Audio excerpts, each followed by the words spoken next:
Olá, essa é a primeira exposição da nossa disciplina URB 024, Oficina Temática de Projetos Paisagísticos. E no encontro de hoje, nós vamos falar sobre alguns conceitos básicos da nossa disciplina que vão nortear o trabalho ao longo desse semestre. Para começar nossa conversa, vamos considerar a nossa temática central, o paisagismo, e de forma ainda mais seminal, a paisagem. O que é a paisagem? A paisagem é um conceito extremamente polissêmico, apropriado por um conjunto bastante amplo de saberes. E grande parte dessa variação conceitual se dá em função exatamente dos interesses e das escalas de análise de cada uma dessas áreas de conhecimento que tomam a paisagem como um objeto de estudo. As artes plásticas, a geografia, a arquitetura, as ciências sociais, a ecologia são apenas algumas das áreas que a gente poderia citar aqui que tomam a paisagem como objeto de trabalho.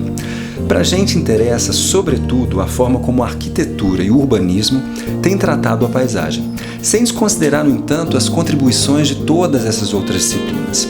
Ou seja, como uma ciência espacial, nos interessa perceber a paisagem como parte do espaço, ou como uma das formas de manifestação das condições espaciais, que privilegia a dimensão estética do espaço. Eu vou fazer um paralelo aqui para ficar mais claro. O território é, assim como a paisagem, uma outra dimensão espacial. Por definição, o território é um espaço político que nasce da disputa do poder. Ele pode evocar outras questões, inclusive a própria estética, mas ele é predominantemente político. A paisagem ela é predominantemente estética. E quando falamos em estética, nós não estamos falando exatamente do belo, mas de uma experiência espacial, que a paisagem vai evocar. E é bom frisar que essa experiência ela não é exclusivamente visual.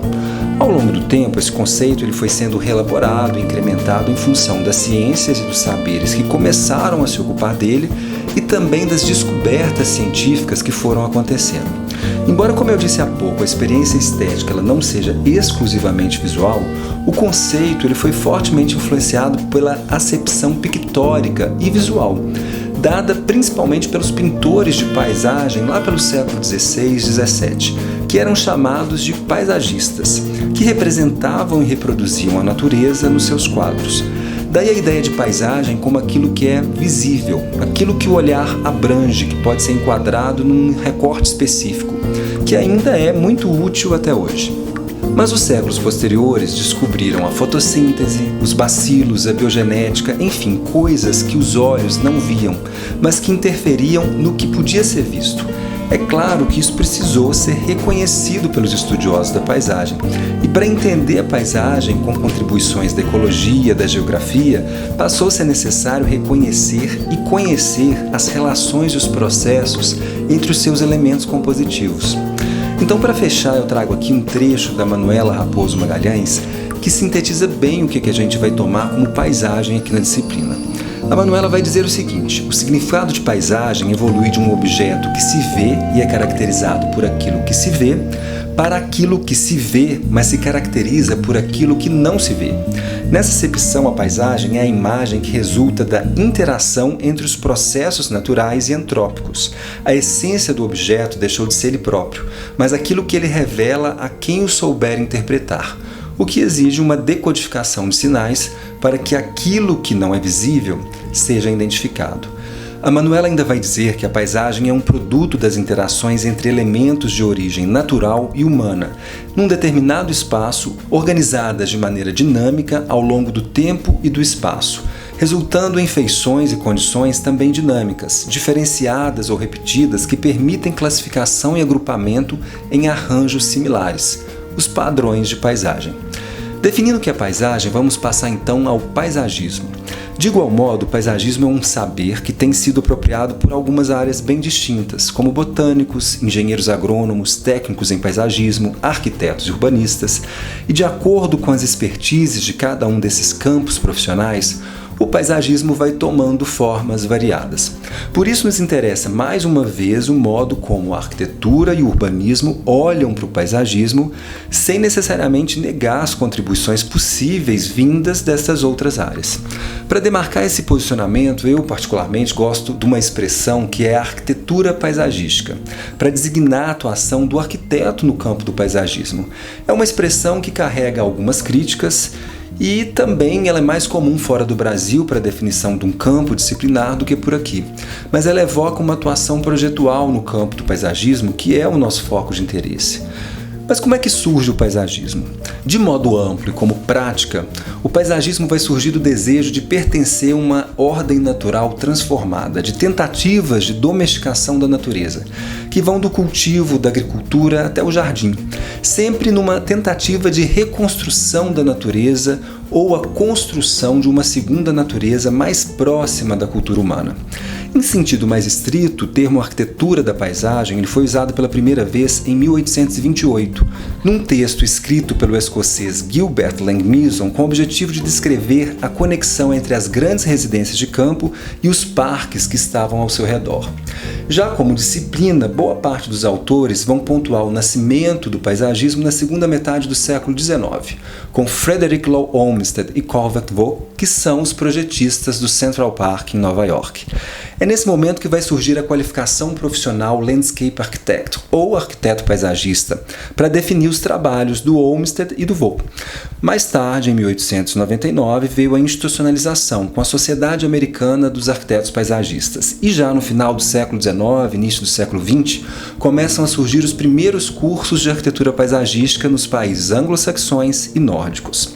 No Brasil, nós não temos uma formação em arquitetura paisagística, como ocorre em outras partes do mundo. Até mesmo porque nossa formação como arquiteto ela é bem generalista. O arquiteto é também urbanista e também pode ser paisagista. Bom, vamos fechar então com uma definição do Franco Panzini sobre o paisagismo que eu acho que é bastante esclarecedora e norteadora para a gente. O Panzini vai falar o seguinte: o paisagismo é a disciplina de intervenção espacial com elementos naturais a partir de soluções compositivas e repertórios botânicos específicos com o objetivo de remodelar lugares para torná-los usáveis e esteticamente agradáveis. Intervenção espacial, solução compositiva, repertório botânico, uso do espaço, estética. A gente poderia acrescentar outras dimensões aqui, mas eu acho que é um bom começo para a nossa conversa.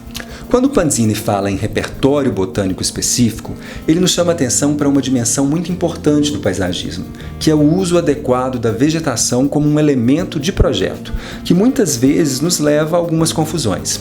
A mais emblemática delas se refere ao limite entre paisagismo e jardinagem. Afinal, onde esses dois saberes se encontram e como é que eles se distinguem? Não é muito simples responder isso. Como a gente viu aqui, a prática do paisagismo ela nasce da tentativa de cultivar a natureza, de transformar o mundo selvagem em algo mais amigável, seja por meio da atividade agropastoril, seja por meio dos jardins. Além disso, o paisagismo como campo disciplinar, ele surge a partir da intervenção de grandes espaços abertos, livres, externos e verdes. E ainda hoje isso é parte importante do nosso objeto de trabalho, espaços abertos, em geral parques, praças, jardins, com uma atividade de jardinagem muito presente e marcante.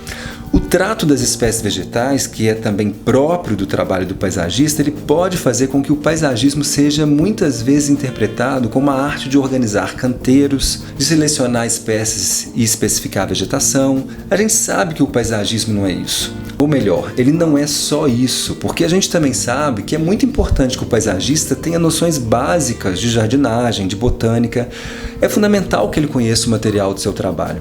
Assim como o arquiteto que vai projetar uma edificação precisa conhecer o sistema construtivo adequado, os materiais que podem ser empregados, as suas características gerais, resistência, dimensões, aplicações, o paisagista também precisa conhecer da vegetação.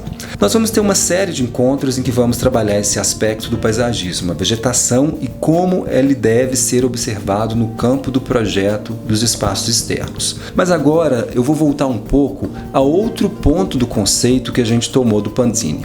Quando Panzini fala em intervenção espacial a partir de uma solução compositiva, ele também chama atenção para um fator muito importante que não deveria ser negligenciado a despeito de todas as outras questões muito relevantes para o projeto, que é o aspecto plástico do desenho da paisagem. Se o projeto de arquitetura paisagística busca produzir uma experiência estética, não há como ignorar sua dimensão plástica. E para isso é necessário considerar a definição de uma diretriz de composição que vai nortear a elaboração desse projeto.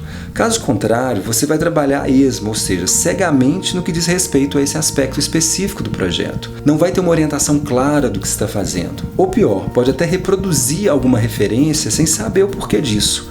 Isso tudo não quer dizer que, se você desconsiderar a solução compositiva, deixando ela em segundo plano, o sujeito que estiver usando o espaço não terá uma experiência estética. É claro que ele terá, porque isso independe da nossa ação de projeto. Isso depende da experiência, da experimentação dele no espaço, da ação do sujeito transformando aquele espaço concebido num espaço vivido. A tentativa de construir uma diretriz de composição ela é importante para a nossa orientação enquanto a gente estiver projetando. Caso contrário, nós vamos saber justificar os usos dos espaços, por que houve a escolha de um determinado equipamento para uma função ou outra, por que houve uma organização de fluxos, setores que vai permitir uma melhor circulação das pessoas, ou por que uma decisão foi tomada em função de uma demanda da comunidade dos usuários. Enfim, isso tudo você pode até conseguir explicar se tiver considerado esses aspectos, mas a gente não vai saber dizer o porquê das nossas intenções plásticas, formais. E mais uma vez, intenção plástica não é algo menor em projeto de arquitetura paisagística. Sem falar que ter uma noção mais clara do aspecto plástico que o projeto pretende oferecer ajuda e muito a dar forma às coisas. Afinal, quem nunca teve dificuldade de materializar em forma concreta uma determinada intenção? Isso não é simples, mas uma solução compositiva bem definida, bem orientada, alinhada com os objetivos projetuais, pode ajudar bastante. E a forma é importante, porque se o projeto não ganhar forma, ele permanece como uma ideia, um conceito, um argumento, uma diretriz que fica somente na cabeça do arquiteto. Então, antes de qualquer coisa, as diretrizes que organizam a solução compositiva, elas são mais relevantes para o arquiteto do que para o usuário. Não temos o controle da experiência dos sujeitos. A percepção é algo extremamente variável, conforme o indivíduo, conforme aspectos simbólicos, culturais de cada contexto. Não existem leis universais. A gente pode, no máximo, apontar uma tendência de percepção que pode ser muito mutável ao longo do tempo, do espaço. Enfim, as diretrizes não devem ser encaradas como camisa de força, mas como guias flexíveis o suficientes para serem alteradas, reorganizadas, misturadas ou mesmo subvertidas. Considerando essas ressalvas, vamos observar aqui algumas soluções compositivas em projetos de arquitetura paisagística. Na história do paisagismo, duas correntes principais marcaram a gênese da disciplina. Embora tenham tido predominância uma sobre a outra em certos períodos, elas conviveram por várias décadas e produziram até mesmo algumas obras híbridas, principalmente aqui no Brasil, onde essas tendências costumavam chegar com um certo atraso. A corrente francesa ou clássica é marcada principalmente pelo espaço tratado a partir de um parcelamento geométrico, que favorece a criação de pisos, caminhos estruturados por eixos que convergem para um ponto principal. A vegetação é disposta de maneira expositiva, como se fosse uma vitrine de espécies, entremeada por objetos pitorescos. Uma fonte aqui, uma escultura ali, um busto de mármore. É o chamado jardim francês. Além desses casos que a gente acabou de ver aqui, no Brasil um exemplo dessa corrente pode ser observado no Parque da Independência, em São Paulo, que foi inaugurado em 1989, finalizado em 1922 e tem um projeto finalizado pelo paisagista Reinaldo de Berger, que vem de uma família de importantes paisagistas e horticultores que está em atividade até hoje e tem um traçado clássico na parte frontal do museu. Já a corrente inglesa ou romântica, ou mesmo chamada de paisagística, é marcada pelo espaço concebido para recriar a imagem de uma natureza idealizada e cenográfica. Grandes gramados, arvoredos em maciços como se estivessem ali plantados pela própria natureza, lagos românticos, pontes, em meio a tudo isso caminhos orgânicos, sinuosos, é o chamado jardim inglês. Um exemplo é o projeto para os jardins do Palácio Imperial de Petrópolis, do François-Marie Glasieux. O projeto não foi executado, mas é um caso emblemático dessa corrente, como a gente pode notar. O Glasieux é um nome muito importante para o paisagismo do século XIX no Brasil, porque ele foi o responsável por difundir o jardim inglês ou o jardim paisagístico por aqui. Ainda falando sobre essas duas correntes históricas do paisagismo, em Belo Horizonte, a Praça da Liberdade passou por reformulações que expressam bem a disputa e convivência entre esses dois modos de tratamento do espaço aberto. Entre 1903 e 1904, Antônio Nunes de Almeida e o Paul Vion foram convidados para projetar o ajardinamento da Praça da Liberdade. O projeto de inspiração inglesa adotava lagos artificiais, pontes em concreto imitando troncos e tinha até uma réplica do Pico do Itacolomi. Já mais tarde, a família de Berger foi responsável pela remodelação da praça e adotou a lógica mais geometrizante do traçado francês em 1920, dando à Praça da Liberdade as características que a gente conhece hoje. Aí você me pergunta, então solução compositiva é um estilo? Adotar uma solução compositiva implica em se orientar por um estilo específico? Não, não é nada disso. Eu estou apenas usando essas duas importantes correntes do paisagismo para mostrar a adoção de soluções compositivas em alguns projetos.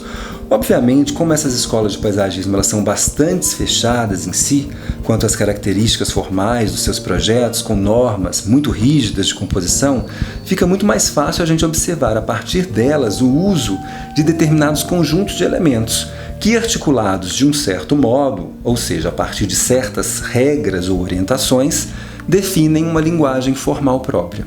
O que eu quero destacar aqui, então, é que existe uma solução compositiva diferente em cada um desses espaços projetados que a gente apontou aqui, a partir dessa breve história do paisagismo, tomando o paisagismo inglês, romântico, e o jardim francês. E essa solução compositiva é o que orienta a ação do arquiteto enquanto ele projeta, e que vai interferir de alguma forma na experiência estética do sujeito, do usuário, ainda que eu jamais tenha controle sobre ela. E essa solução compositiva é dada por um determinado tipo de linha, mais sinuosa, mais reta, fragmentada ou quebrada, por um certo tipo de forma, geométrica, orgânica, figurativa, pela seleção de texturas que podem ser visuais, com padronagens, opacas, elementos translúcidos, brilhantes, foscos, e também texturas táteis, induzindo a sensação de maciez, dureza, rugosidade, aspereza, pelo uso intencional das cores, em composições de contraste, composições monocromáticas